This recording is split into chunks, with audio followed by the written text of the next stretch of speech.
to Track Talk episode number 13. Today we are interviewing Trevor Hill. Trevor is the co-owner alongside his brother at TWOth Autosport. This year he's going to be shifting gears a little bit, no pun intended. He's going to be racing in the TCA class of the Sports Car Championship Canada. This will be his first year racing with us, though he has been in the paddock the last 2 years as the TWOth Autosport crew chief. Conversation is super interesting. Trevor talks about everything from sponsorship to Operation Motorsport, managing a team. We hope you guys enjoy the episode. Welcome to Track Talk, Trevor Hill. How's it going, Trevor? Going very good. How are you guys? Good, good. We're excited to have you race this year with us. I'm kind of excited to get back behind the wheel again. It's been many years for me. Yeah, when was the last time that you raced? So I drive off and on here and there at Calabogie, and I'll do some champ car races. But I probably haven't been behind the wheel of a car or anything properly, like competitiveness, since 2008. I know that you and Travis used to race together. So tell us a little bit about that and where you kind of ended up at the end in 2008 when you stopped. Our father was a go-karter back in the 80s. He was always into race cars, working on race cars, and that could be anything from dirt oval, asphalt oval, road racing. He kind of led us to see a whole world of racing, and so there was nothing that we liked or didn't like more than anything. By the time we got into the mid 90s and we were 10, 11, 12 years old, he made a deal with us that for every dollar you made cutting grass with family, friends, or anything else, or any other jobs you could do, he would match it and buy our first go-kart. So I think it was 96, 97, we bought our first go-kart.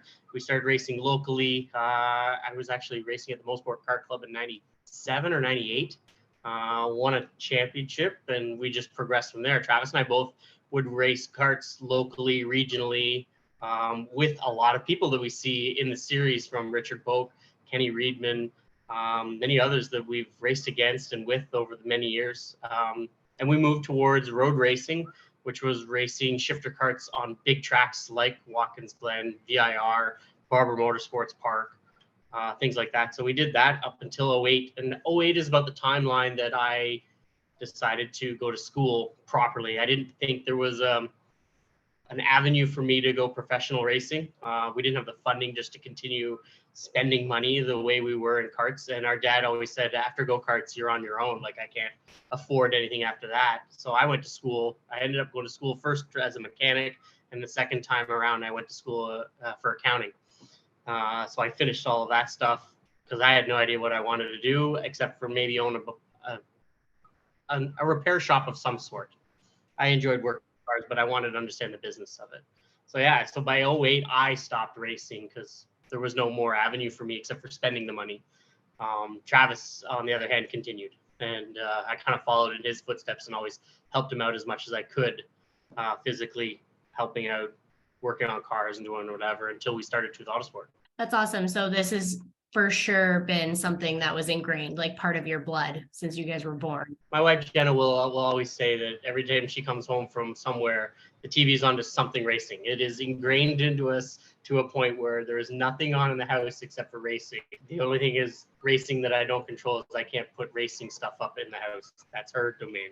I get the shop. I think that's fair. That's a fair trade. It is fair, very much. Talk to us a little bit about the inception of TWOth. So TWOth Autosport started 2010-ish unofficially. We started taking care of certain customers at Calabogie. Once Travis and I got to Calabogie and started working there, I worked for the racetrack at Calabogie for many years. And on the side, we would work on race cars for people, and we would take people racing, whether it be locally or regional racing with CASC. And we would just help those people out and try to achieve their goals of what they wanted to do. And by the time we got around to 2012, it was too much income coming into personal bank accounts and harder to manage it that we had to start a business. So we incorporated it in 2012. I think it was 2012 or 2013. It's 2013 because this year's our 10-year anniversary. So 2013, we incorporated it and started it officially. And then we would have a small garage at Calabogie, then do a 2-car garage, then do a 4-car garage, and now we're in the shop that we're in. That's awesome. Congratulations on 10 years. It's fun. Can't believe we made it this far. Was something like this always kind of the goal, or was it sort of small steps at a time leading up to this? I would say Travis and I, once we really had the idea of doing this in 2010 approximately, this was our goal to do this, but we would always lay out every year or two another 3 to 5 year plan and another 3 to 5 year plan. And that 3 to 5 year plan would always change almost yearly because of some of the things that we got to accomplish that we didn't think we would do. So it would always change what we wanted to do. Our overall goal by the end of it is to participate as a team. Doesn't have to be our assets, but as a team, participate in Le Mans, participate in the 24 Hours Daytona, participate in those things, whether we are managing an effort, whether we are completely organizing it 100%, or we're just hired people in. Having TWOth Autosport personnel and management and people at those events is what we want to do, to train people, to show them that there are ways to do this outside of the normal paths of having to work down in the States. And FAF is also a good example of that.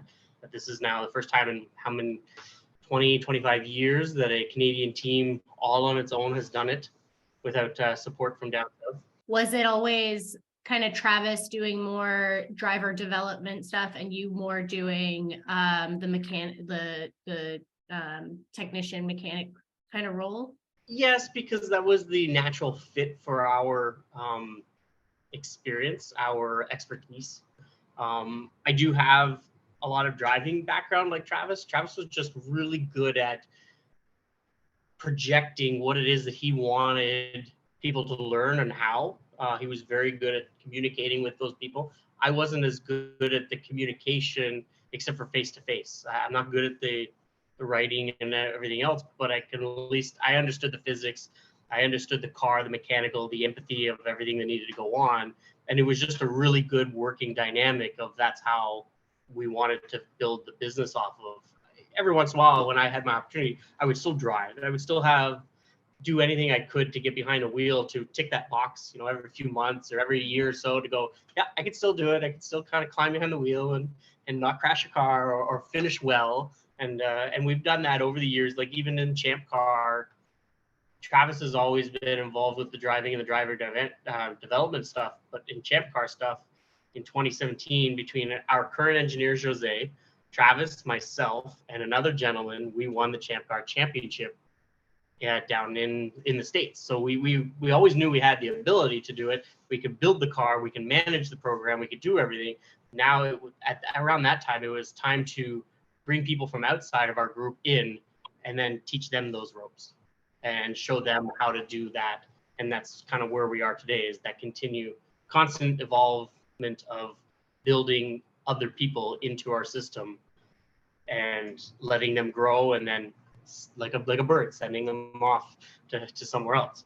I think it's just natural the way you've kind of explained it, that, especially because you guys are family, that you didn't have like overlapping roles, right? And you still, like you said, you went to school for accounting, so it's not like you were managing the cars and also being able to manage that skill set of a business too. And Travis has a background in graphic design and marketing, so he had that aspect of it. And 90% of the social media stuff that you will see from TWOth Autosport it's all Travis. Travis is the one that organizes it, sets it up, puts it into play. That's his forte, as well as the driving. So he's good at 2 or 3 things, and I was good at 2 or 3 things. There's definitely some overlap, and we will challenge each other on some things because we understand it. We'll ask questions, but it's definitely a good yin and yang. So have you driven the TCA car yet? Yep. Yeah, we were at Barber a few weeks ago with Megan. So we did that WRL race all together. I got some time in the car. That was fun. I really enjoy the car. There's a lot of things that we want to learn on and make the car better. So that's why we wanted to do some of these WRL events, is to put a ton of time on the car to figure out some of the weak areas of it, mechanically probably, and then also learn how to adapt in a car, because in an endurance fashion like we have with WRL, you have to adapt to the car. You can't just come in and make a change to the car because you don't like it. You got 8 hours of racing. Time you come into the pits, you lose time. So it was more of, again, a teaching aspect for some of those drivers of, okay, if the car is doing this and you're complaining about it, how can you adapt your driving to make it do what you need it to do, short term or long term? And so that was the whole goal of WRL. We didn't care about where we finished. We don't care about what our lap times were. We just wanted to develop Megan a little bit more. I needed seat time myself. It's been a long time since I've sat in cars that sort of way, and have some fun with it as well. Yeah, I mean, this is like, it's the new class, right? So it's, you guys are literally introducing it to the market, and I think it's great that you're the driver this year. I'm looking forward to it. Talk to us a little bit about mindset for you going into a race weekend. Kind of like, we'll make this twofold here, like, as you know, a car chief or crew chief for the entire team, and then what you think that's going to be like this year as the driver. As a business perspective, we are looking to move people around within to take over some of the roles that I have done in the past. Now, that's going to be a learning opportunity for some of them. It'll also be a learning opportunity for me, because sometimes when you're involved in the business, it's hard to step away.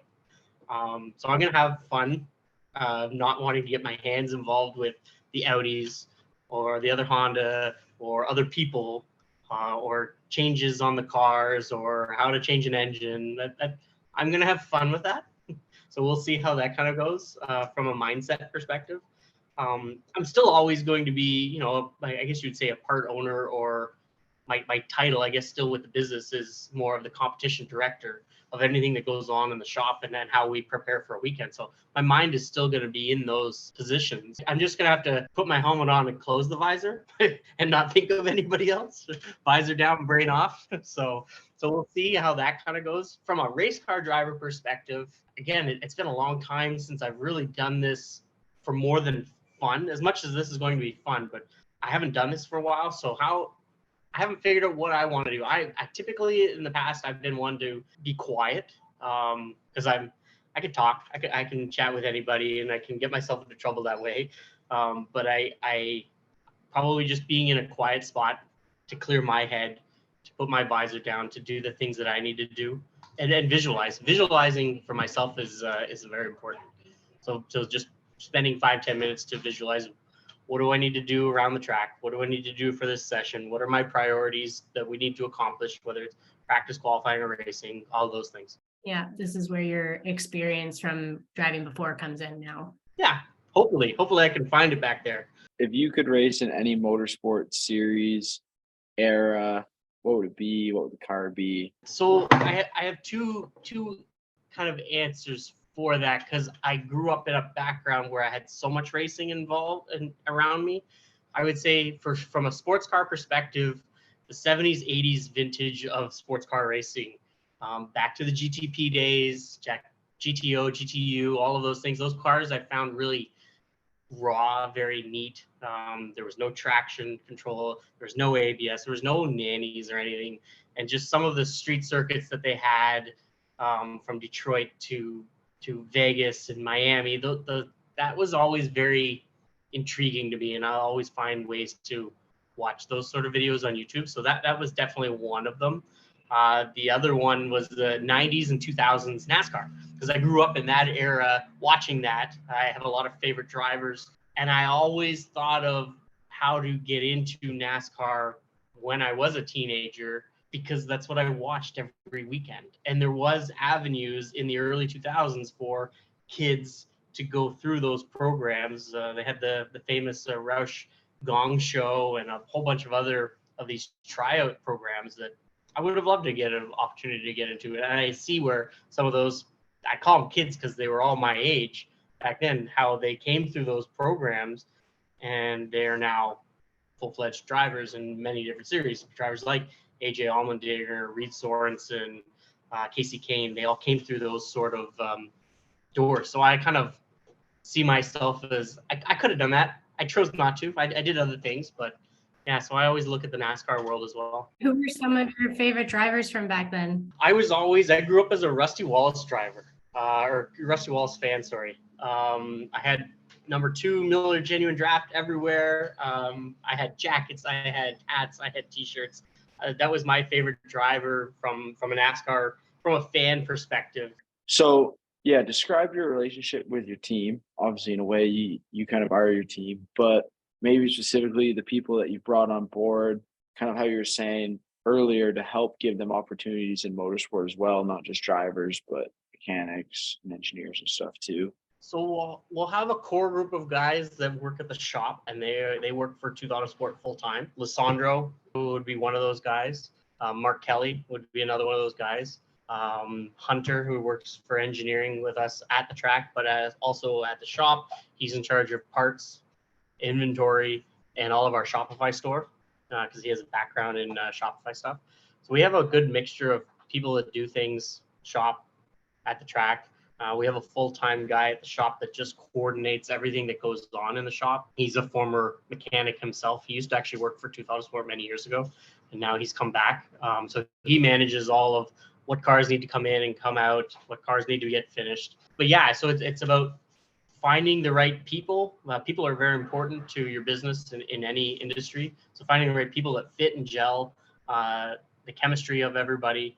I would like to say that we are more so friends and family than we are business colleagues. But there's a fine line there too sometimes that you have to walk between those friends and business. So that gets kind of tricky every once in a while. We definitely try to treat it like a family, and everybody does things together. We do a lot of dinners together at the shop. We do a lot of lunches together. We've been doing a fitness program actually all together, all crew, not just drivers, but all crew. So we've been trying to start all of that stuff to get everybody generally in better shape. And hopefully that's a culture then that'll change all the way through to the drivers and other people that are watching from the outside. So yeah, it's a very unique group that we have. We treat it like a business. I'd love to say we treat it like volunteers, but I find that the amount of effort that people put in, they need to get paid for what they do. So a lot of our stuff is all treated like a business, and everybody gets a paycheck at the end of the week or the weekend or the month or however their system is. And a lot of people don't know this about you guys too, but you were one of the first teams to be affiliated with Operation Motorsport as well. Can you maybe talk to us a little bit about how you connected with them, and then some of the guys that have come to you through Operation Motorsport? So we connected with Diesel actually in 2017 during the Porsche Cup Canada series.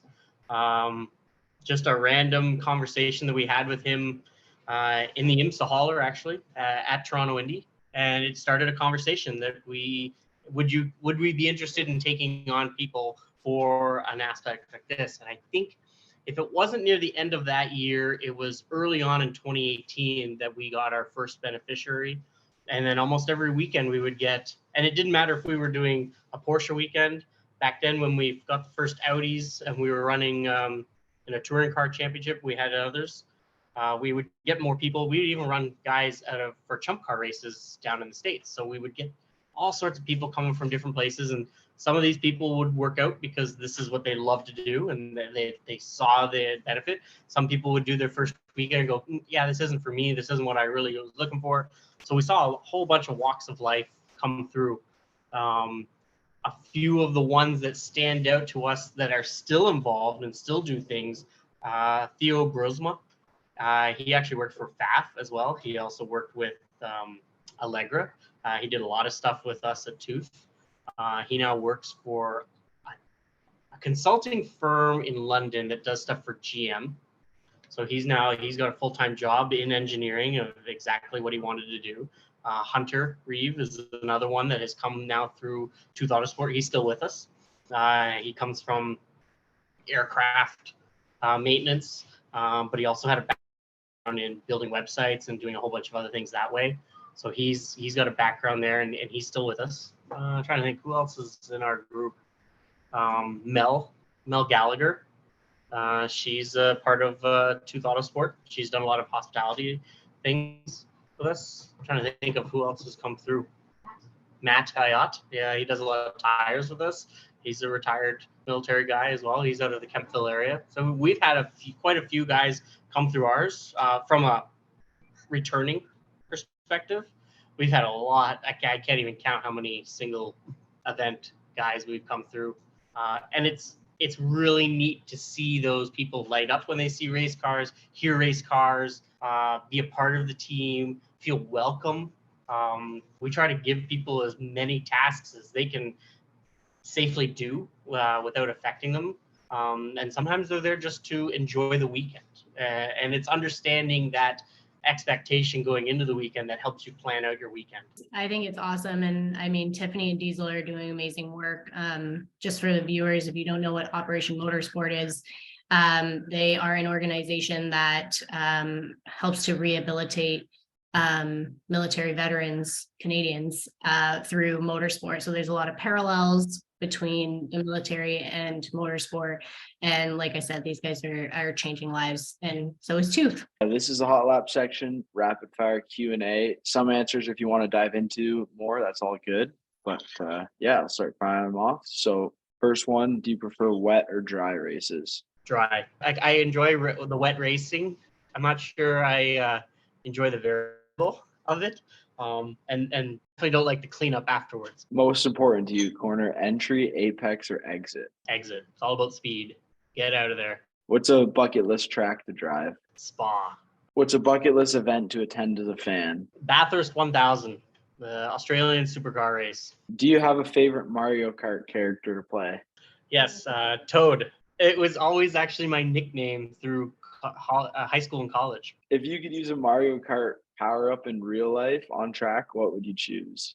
Probably the mushroom for bursts of speed, just to get out of the corner again. Who would you say has been the most influential person, either in your like racing and driving, or now the other side, we could say the crew chief and becoming the business owner that you are? Yeah, I have a lot of great influences that I like to say I'm well-rounded. I try to be.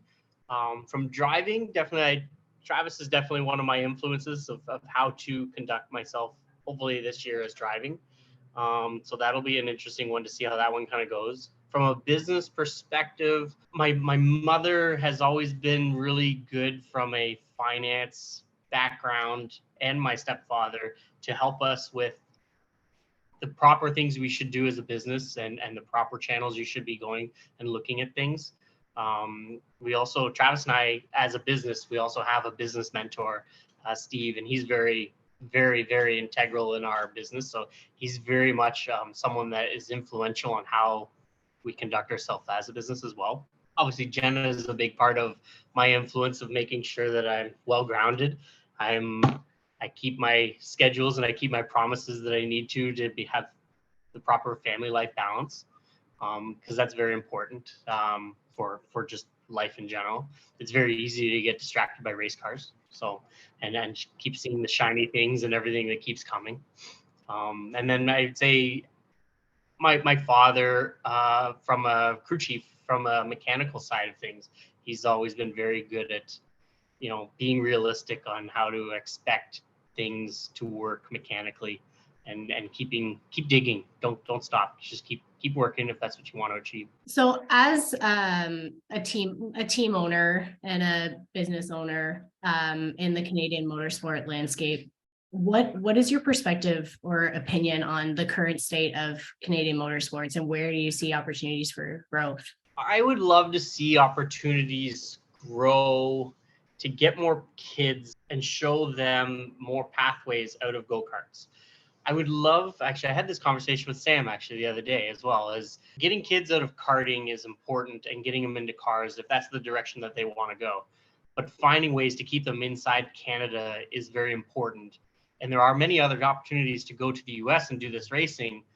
Finding avenues to keep those kids in Canada and grow within Canada, I think, is important for the Canadian motorsports. And whether that be formula cars, whether that be small touring cars like TCA, and whether they're getting into GT cars, from a road racing background, that is important to me in finding ways to do this.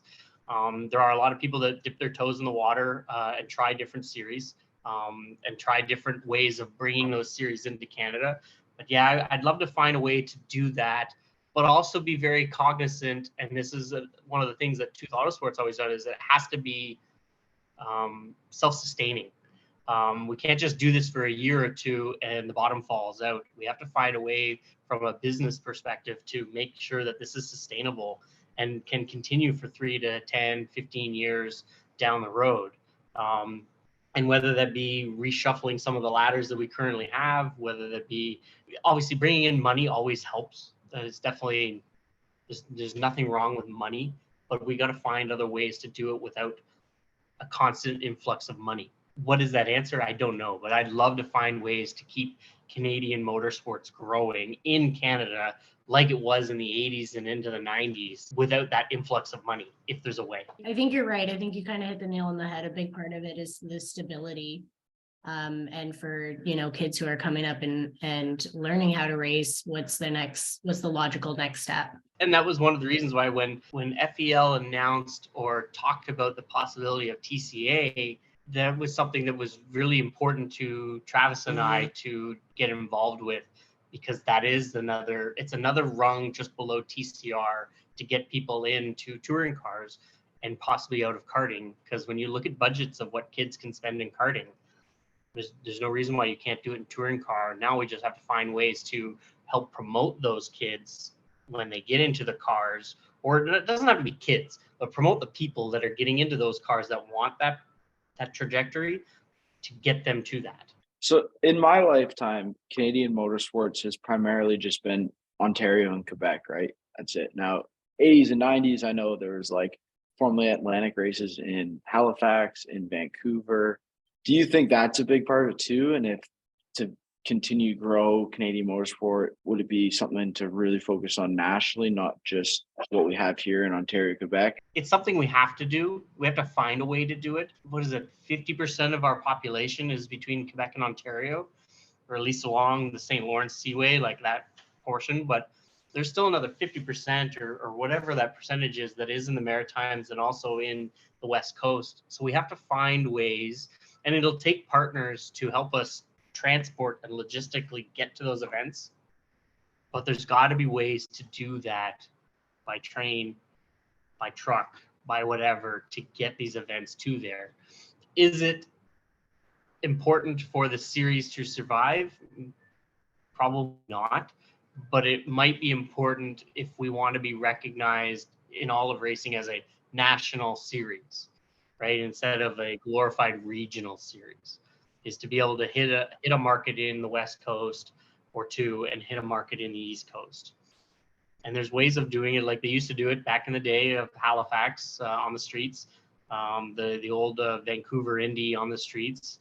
Street racing is very expensive, so you almost have to tag on to some of the pro level stuff that's already doing it. But there's probably, I think there's going to be a growth right now in street venues in the next 5 to 10 years, based on what everything you can see NASCAR is doing. Sports cars is going towards it. IndyCar continues to always push towards street venues. It's just going to bring more fans to that place. Trev, what are you looking most forward to racing this year, and what are some of your goals? So from a personal perspective, my goals are to make sure that I can be on a podium and be competitive. I don't want to be a back marker. I don't want to be a has run. I kind of want to hope to follow in like Travis's footsteps in the sense that I'll be competitive and I'll be fighting. I just want the fight. I want to be competitive. Yeah, that's one thing. So I'm looking forward to being on podiums and experiencing that sort of thing and sharing and continue to grow. I also, from a business perspective, and again, why we wanted to jump into the TCA category was I want to show this grow. If I got an opportunity where somebody wanted to fund and take the seat from me, well, that's part of the business, and see you later. I'm going to move on from that. But no, I'm going to look forward to the first race or 2 or 3 or however many it is, and just continue to grow as a driver and hope and keep an eye on our team and making sure that the team grows and the team keeps progressing in a manner that we want it to. So what's the process like bringing a new driver into the team? So for us, a lot of times we have a link on our website for drivers or crews, actually, that if they ever wanted to be a part of the team, they can fill out a Google Drive or a Google form. And that kind of gets them a whole bunch of questions that kind of fields them to see where they want to go. The other idea, or the other thing that we do is we'll have phone calls with people. If it's someone totally new, never heard of you, or you've never heard of us, or maybe you've heard of us somewhere, but they're just trying to feel it out, phone call or a face-to-face meeting, showing people sometimes at our shop of what TWOth Autosport can provide. But by showing like, hey, there's a wide variety of cars in this shop. What are you looking to do? What is your goals? And the biggest thing is to try to find out very quickly what are those people's goals. What do they want to achieve 2 years, 5 years, 10 years, so that you can kind of build a model of showing them how the steps need to progress to get to their goal. Sometimes there are a lot of people that have these goals that are not that they're unachievable, but they're unachievable in the timeline that they hope to do it in properly.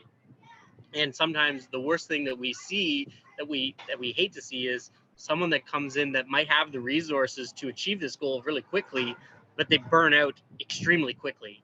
And then they leave the industry with the sour taste in their mouth because they feel like they've got taken advantage of. But build a ladder system and a progression to show them that these are the steps you need to take of running from if you have zero experience running from champ car races, running lapping days, getting into FEL, going to IMSA, then going to WEC, showing that progression and how many years you need to spend and to identify a budget. And those are some of the outlines that we need to show a lot of customers or people that want to see what it's all about and see if they're an integral part. And understanding even sometimes as TWOth perspective, we are a rung on a ladder. I would love to personally take this person from go-karts to WAC, but I also understand fully that I don't have the resources. Travis and I don't have the resources to do that in a short time period. Maybe in 5 to 10 years, and we're growing towards that, but it's not going to happen right away. So being a rung in a ladder for someone that gets them in the door, gets them the training they need to, and then you hand them off to another bigger, better team that can take them to the next step. Once you guys welcome a new driver into the team, what's maybe some characteristics or qualities that you guys look for or that stand out? Definitely teaching them patience. Things don't happen always immediately, but a lot of the things is perseverance, making sure that they can keep going and try to achieve something even though they keep getting knocked back down.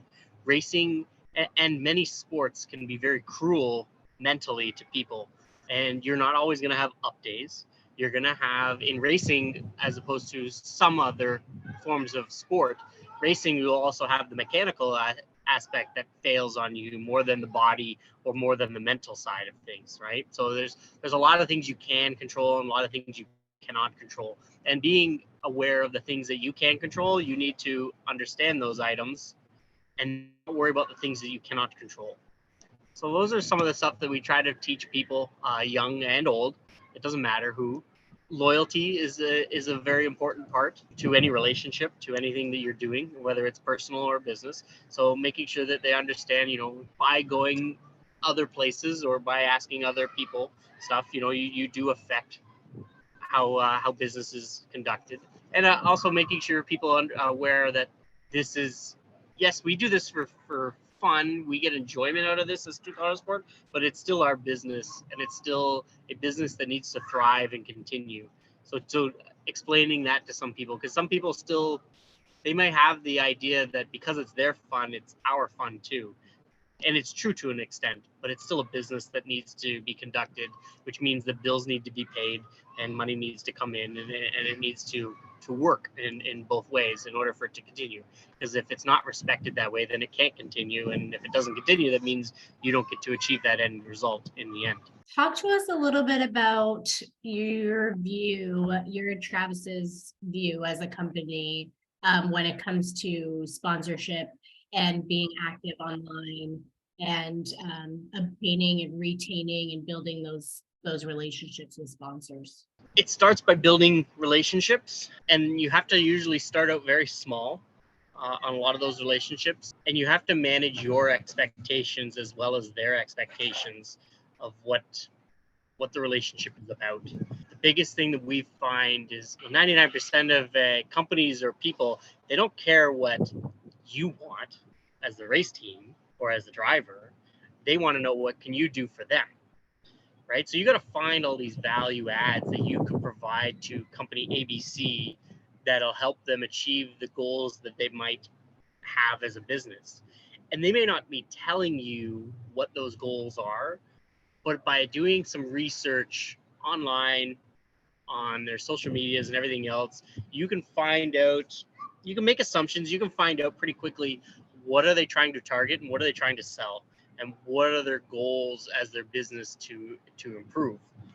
And from there, that's where you need to be very cognizant of those things and then build a program around their needs, around what they want to achieve and what their short-term and long-term goals are.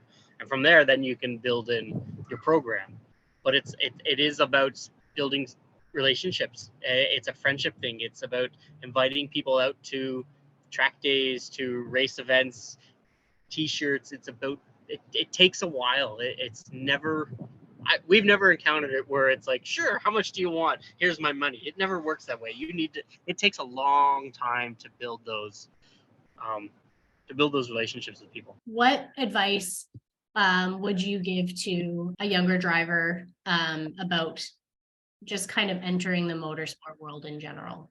If you're just entering the motorsport world, it's kind of the same way as finding out what are your end goals, so you can at least develop a pathway. If you're most of the kids that we all see in karting, and for the most part, they all see Formula cars and Formula One, that's the biggest draw. There are a few that we've encountered that love prototype racing and any form of racing, really. But don't give up on what it is you want to achieve, whether you want to go to NASCAR, whether you want to go to Formula One, whether you want to go anywhere in racing. Don't give up on it. And ask a lot of questions. Ask a lot of questions of the karting team that you're with. Find a way to get to the racetrack, the road racing track, and ask those questions. Find teams, find people, find drivers, and ask questions. What do they do? How did they get there? What are some of the obstacles you encountered? What are the things that you need to get from race gear, right? From your helmet to your suit. What do you need to be aware of so that when you get your opportunity, you're ready. You're ready to do this and chase people constantly. As annoying as it might be from the people that are getting chased, if you keep chasing people, that means that you want to know this information. You are constantly trying to make yourself better. Don't stop. So keep chasing them. Work hard on what you're doing. Understand your ability. Understand your value, because you might be able to coach somebody someday. You might be able to teach somebody that's older than you or more experienced than you, and that's how you develop the relationship again. Where can people find you online to follow your season this year? 99% of the stuff you'll probably find on the TWOth Autosport. So that would be TWOth Autosport is on Instagram. We have a YouTube page as well. Some people may have seen the new docu-series that we've been releasing slowly. We also have a Facebook. We have our own website, TWOth Autosport. We have our own Shopify page where people can buy merchandise. You can buy all sorts of stuff TWOth Autosport related. Awesome. Thank you so much, Trevor. All the way down in Daytona. We appreciate you taking the time out of your day. No problem. Anytime to talk racing. Still going bad on you anyway. Whoa, whoa, whoa, whoa. I can feel like 80 rats in my Marys. Me and Drizzy back to back is getting scary.